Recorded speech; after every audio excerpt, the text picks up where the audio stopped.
What is going on, guys? What is going on? So we're back again on another social media Saturday. I want to thank you guys for coming out. Um, and we're just going to try to do this quick because I like to keep my teaching short.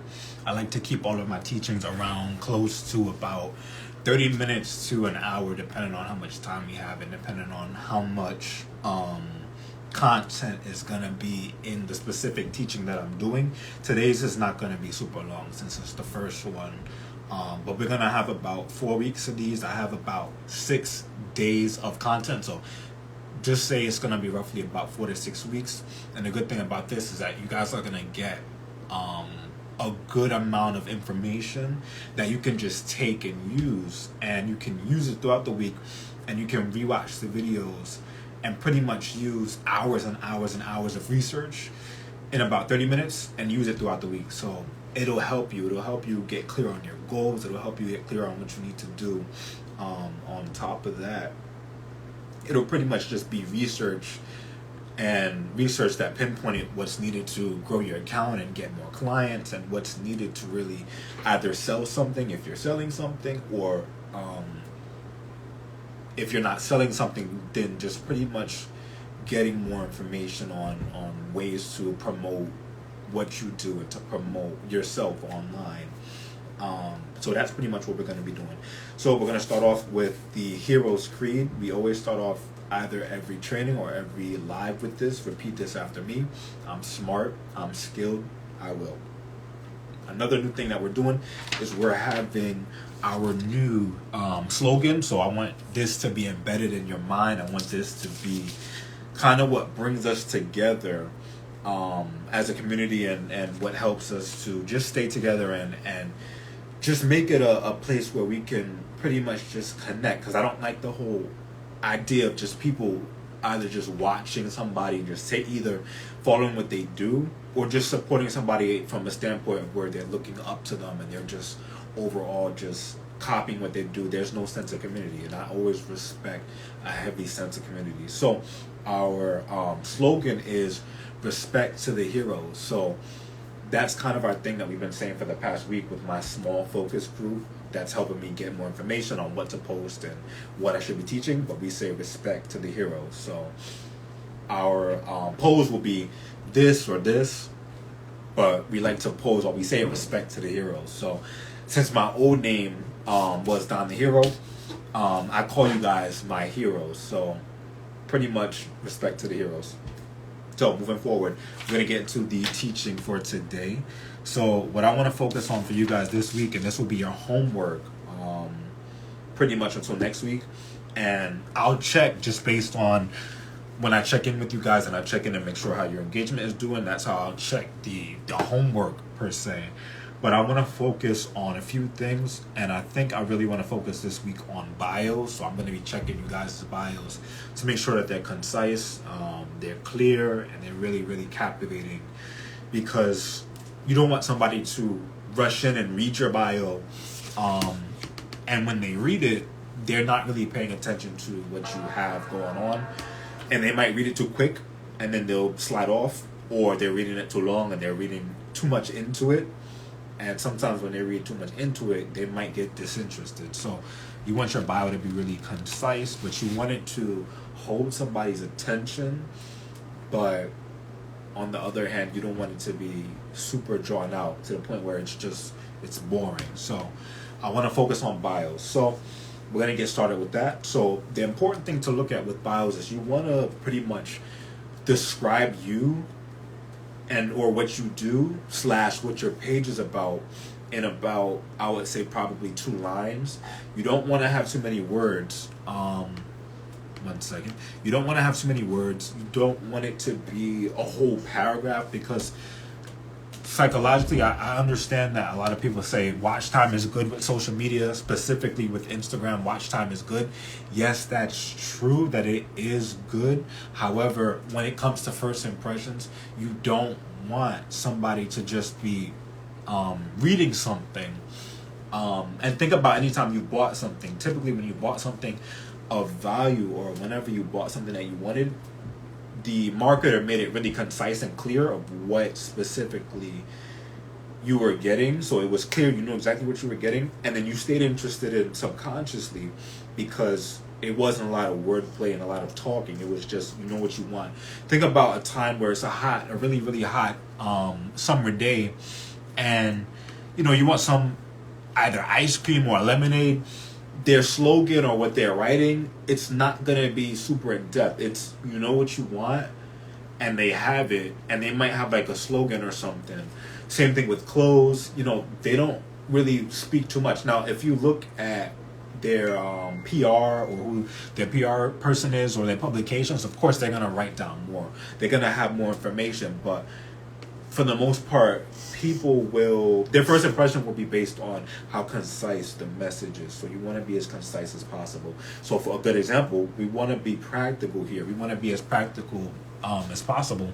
So a good example would be, if you are a motivational speaker, you would write, motivational speaker, and probably put your name at the end. So if your name is Jane, motivational speaker Jane, and under that you might talk about or give a quick description and say, I help people get going in the morning. So you want to say what you do and who you are. The importance of that are the keywords. So the keywords are super important because they help out with SEO, which is search engine optimization. That'll help. So some people, because a lot of people will search on social media for certain things. I haven't used social media in the past like that, so I'm looking at it from the producer point of view. Whenever I search something up, I personally use YouTube, but there are a lot of people that search up stuff using social media. So somebody that's searching up motivational speakers, they'll search it up and then they see your name, they connect that to you, and thus they'll be more inclined to actually look at your page versus looking at your page and being like, oh, maybe this person does this, maybe this person does that. So it will help with the search engine part. So you want to make sure that you're pretty much just concise with what you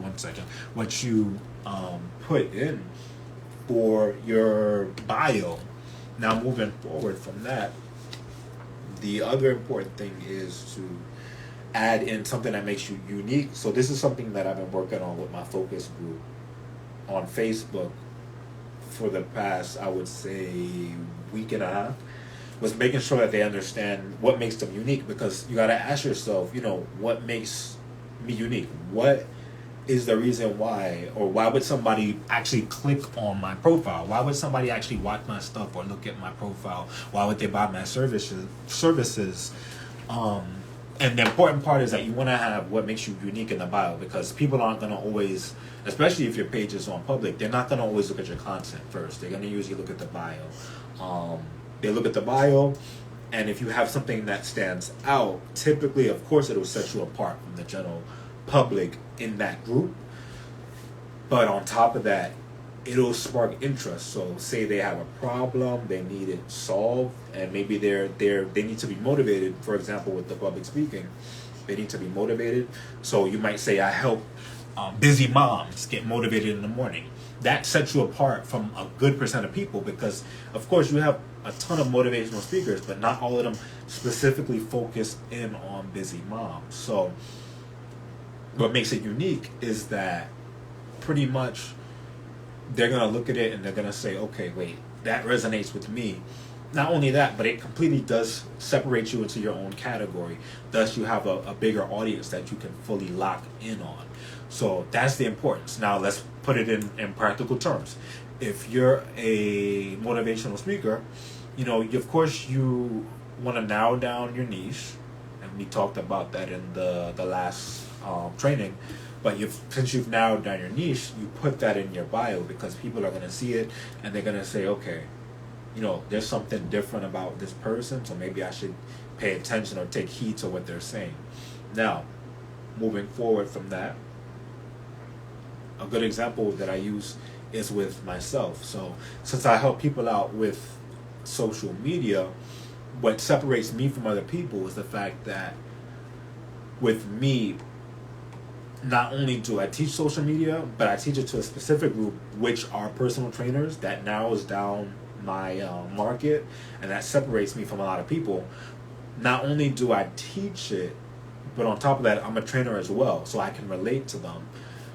And what also separates me is the fact that I can get a lot of information and compile it into a small, well, not small, but I can make it really concise so they can just look at my page, see what I do, get the information, and then apply it.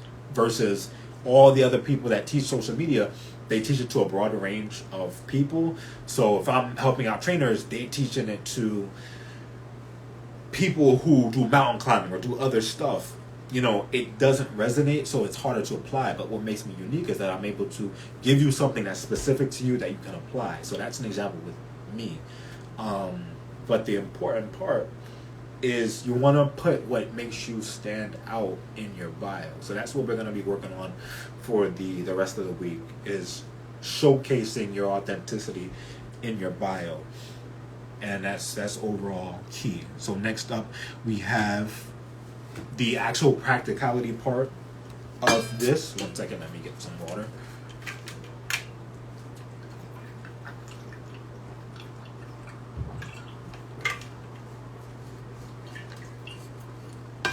So with the practicality of this, and this is point number 2, is set aside time to game plan. Set aside time to game plan / have your morning briefing, as I used to call it, because I used to work for a law enforcement agency. But you would have your morning briefing at night. That way, when I woke up, I would know exactly what to do. So, quick little story time. When I used to work for the law enforcement agency that I worked for, pretty much we would quote unquote brief in the morning. And the brief, it was just us coming in, and I would speak to my lieutenant, but I would know what I'm going to do during the day. So that way, throughout the day, I know exactly what I'm doing. But I would do that, and then the benefit is that I have all my tasks and goals written down. I know exactly what I'm doing, and then I can just execute. So it isn't like you're getting to work and then you're half trying to figure out what you have to do. We knew exactly what we had to do. So this applies to you because, like I said, I personally have my morning briefings or evening briefings the night before, or pretty much just every night. So last night was a good example. I wrote down everything I wanted to accomplish. And I pretty much just worked backwards. So I said, okay, what do I want? So maybe this week I want to have more people in the program. That's my main goal, and I advise focus on one goal at a time, 1 to 2 goals at a time, because a lot of times what happens is that when you're trying to do too much or accomplish too much, you need time to be creative, but you also need a lot of time to relax so you can get better ideas. People often, they set up too many goals, and then they wonder why they can't get any done, because you can only focus on so many things at one time. So I'll usually set 1 or 2 goals a week. This week was getting more people in the program, along with just improving my social media tactics. Wrote those 2 goals down. Now working backwards, we have, from the first goal, we have with social media, how do you get to that goal? So you're working backwards. I get to that goal of improving my social media. I write down some ideas of ways to improve it, and I zero in on that. So I focus on, maybe we're going to use better hashtags. Maybe we're going to diversify the content. You work backwards. So, like I said, you plan ahead. You plan the night before. For the second goal of having more and more people within my program, maybe I focus on my sales strategy. Maybe I focus on my pitch and how it looks. So you want to work backwards. But the important thing in understanding this is to plan the night before and write down exactly what you're going to post, and write down exactly not only what you're going to post, but what you're going to focus on. Because a lot of people that are either running businesses or even just starting to build up their social media page, they don't have a plan. Not only do they not have a plan, but what makes it worse is that they don't have a way to execute the plan. So you want to be clear. You want to not only have a goal, but have the way that you're executing to get to that goal. And what happens is that a lot of people, they'll just be doing stuff and hoping to see results with no clear plan. So that's why a lot of people struggle. And this relates to just life in general. This isn't specifically with social media, this is with everything. You know, you work backwards. You see what the goal is, and you work backwards. And where a lot of people mess up is that they will focus on the doing and hope it gets them to the goal versus working backwards. Focus on the goal and what gets you there. A good example is with schooling. You know, it's better to work backwards. You know, you say maybe I want, my end goal is to make this income or to have this job, and so you work backwards. You say, okay, I want this job, I want this lifestyle, what do I need to get there? Versus let me just do this and then hope the goal is there. So you want to focus on the end goal and then work back. I think it's just key, and that's why a lot of people struggle in terms of just growing their page or just getting sales and just getting their business off the ground or just getting more engagement with their content. You know, you have to actually set a clear goal. Maybe my goal is I want to have a higher number of likes. Okay, that's the goal. Now let's zero in on what we need. And when we make this clear, it clears up a lot of the brain fog, but it gives you an exact plan to execute of what to actually do. Because people, we get distracted. We get distracted when we don't write down a clear goal. And when we get distracted, it makes it harder to even track the progress. So you want to be tracking it, but like I said before, you want to make a clear goal of what you're doing. Now, let's move on to number 3.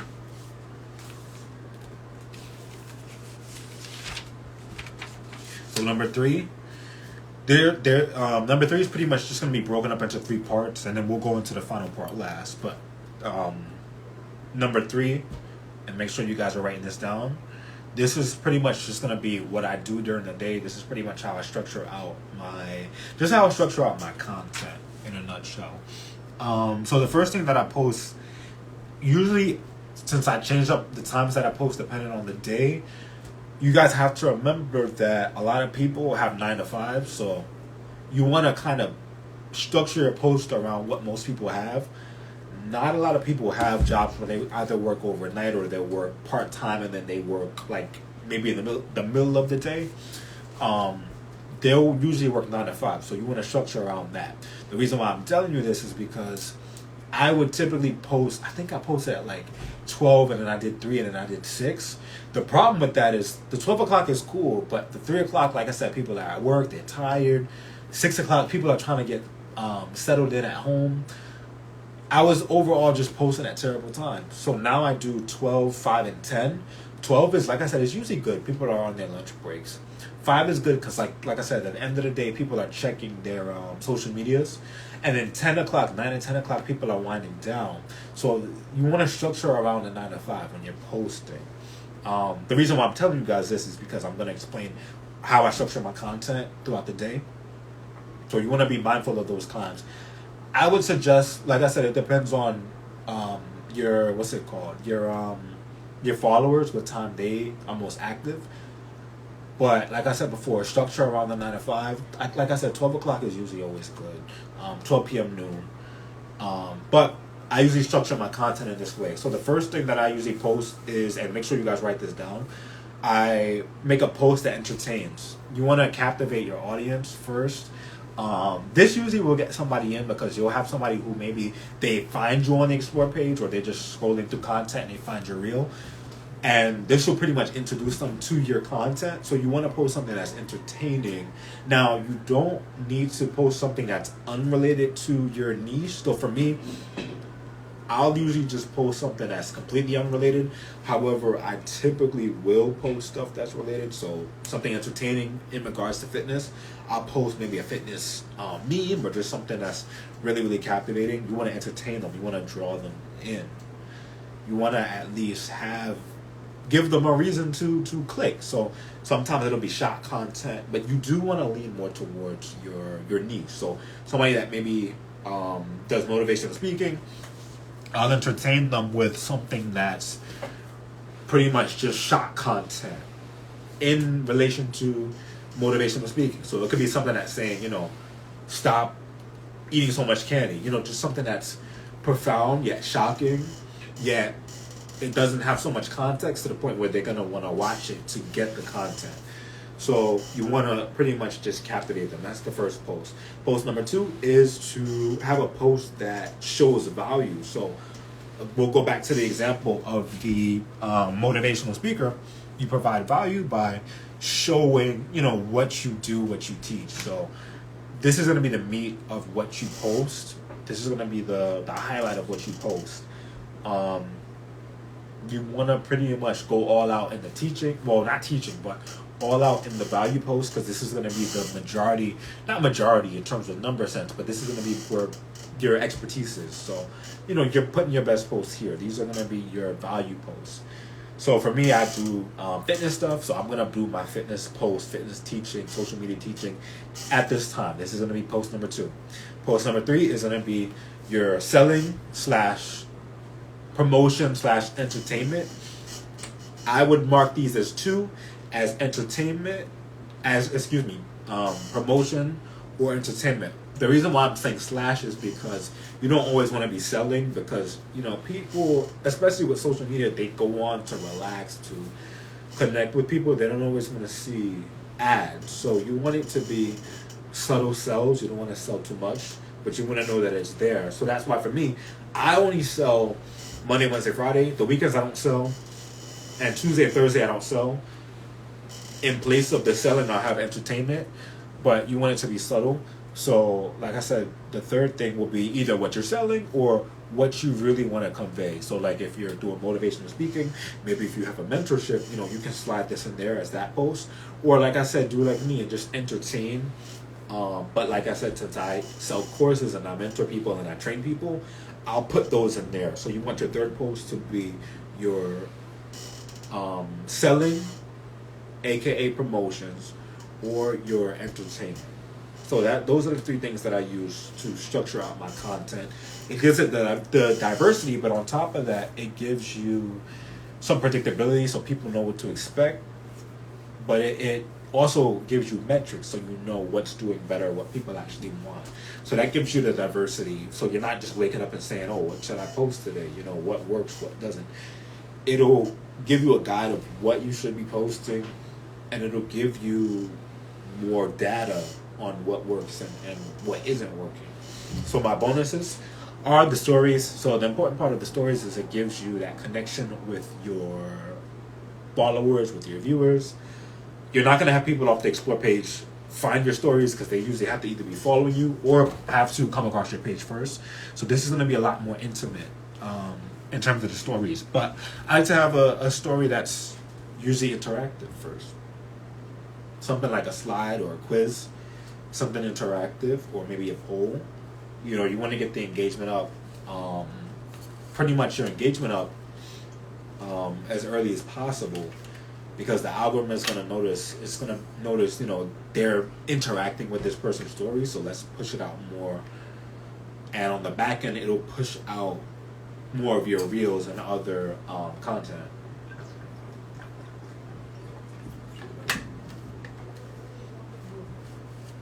So you want to focus on, that's one thing, is the stories. It's making sure that your stories, you have entertaining stories, you're posting entertaining content in relation to what your niche is.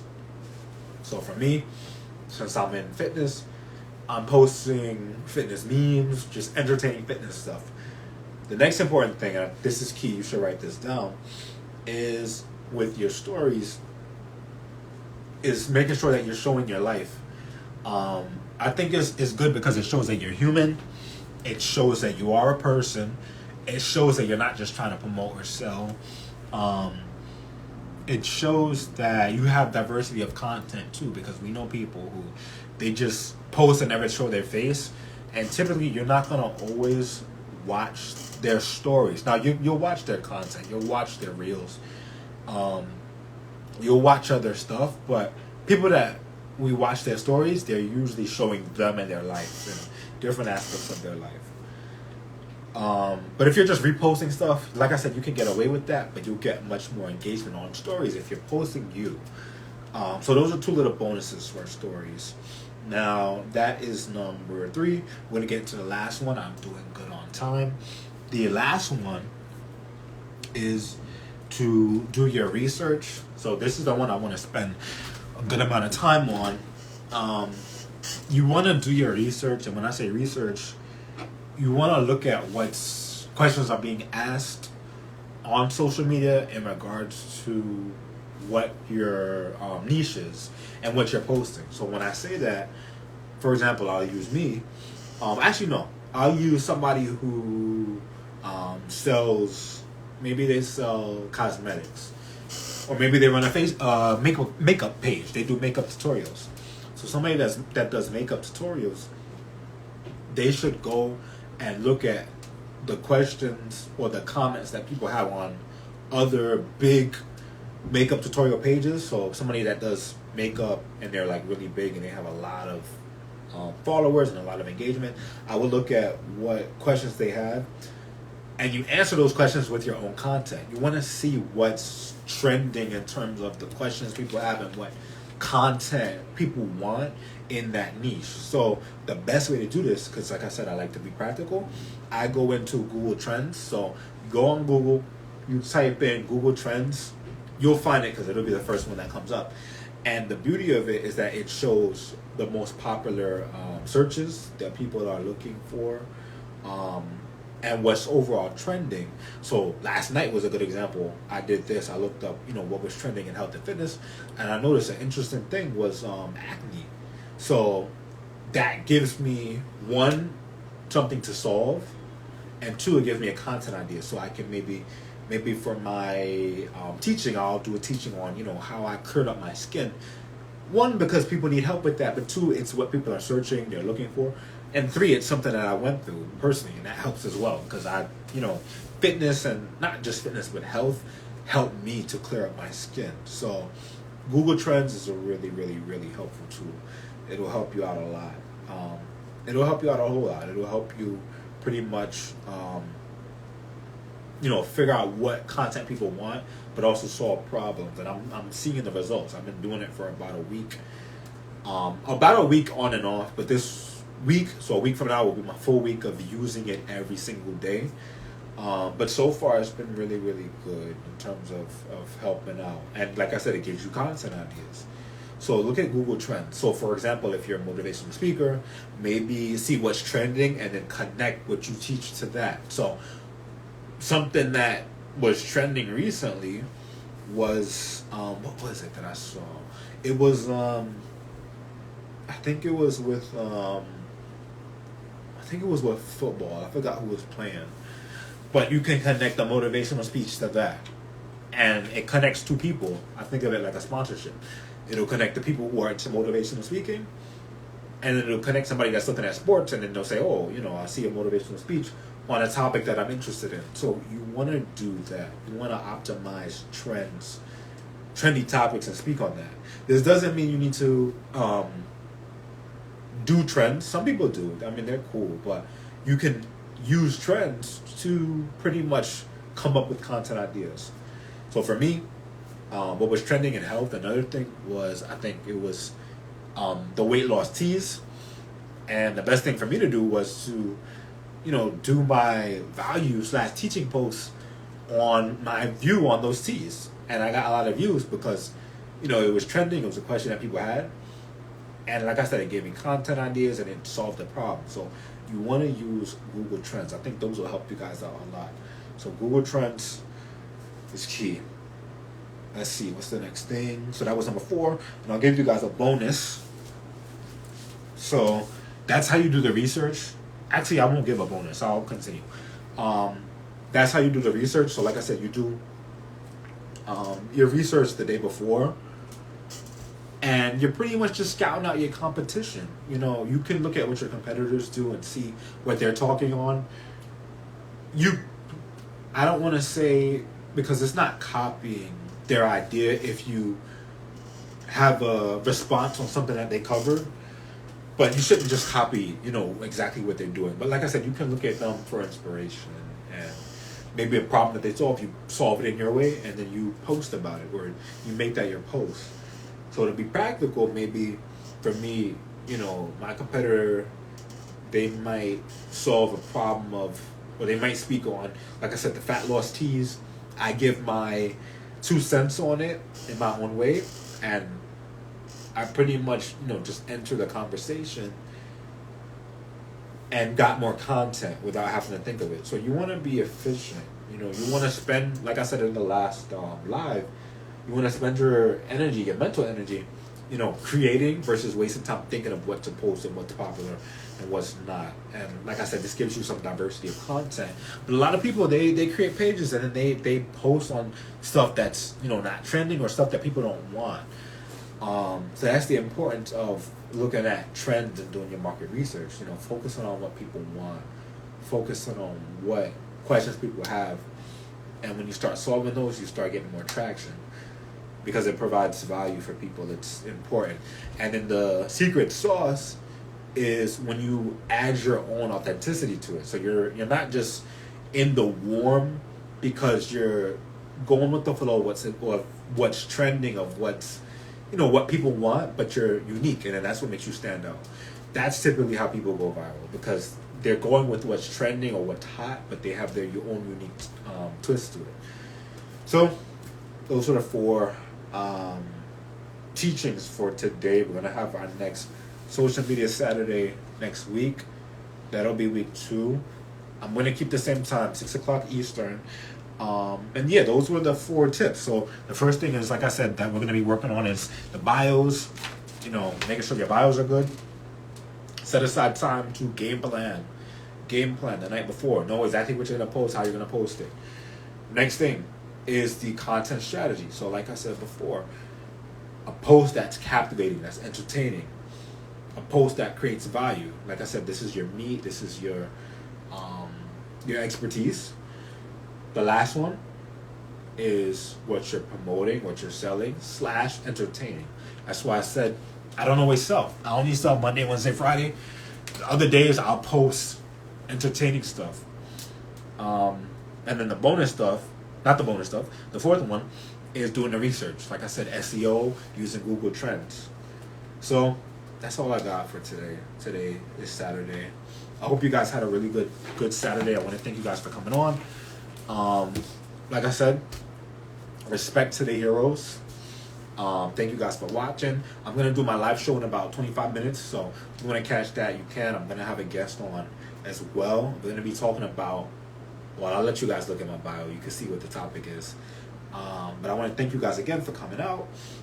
Make sure that you register again for next week. I'm going to probably either send out actually, I might just put it in my stories. I'll put out the link so it'll register everybody, so I'll know who's coming. But just know that it'll be every Saturday, pretty much. So I want to thank you guys for coming. We'll be back on next Saturday. And respect to the heroes.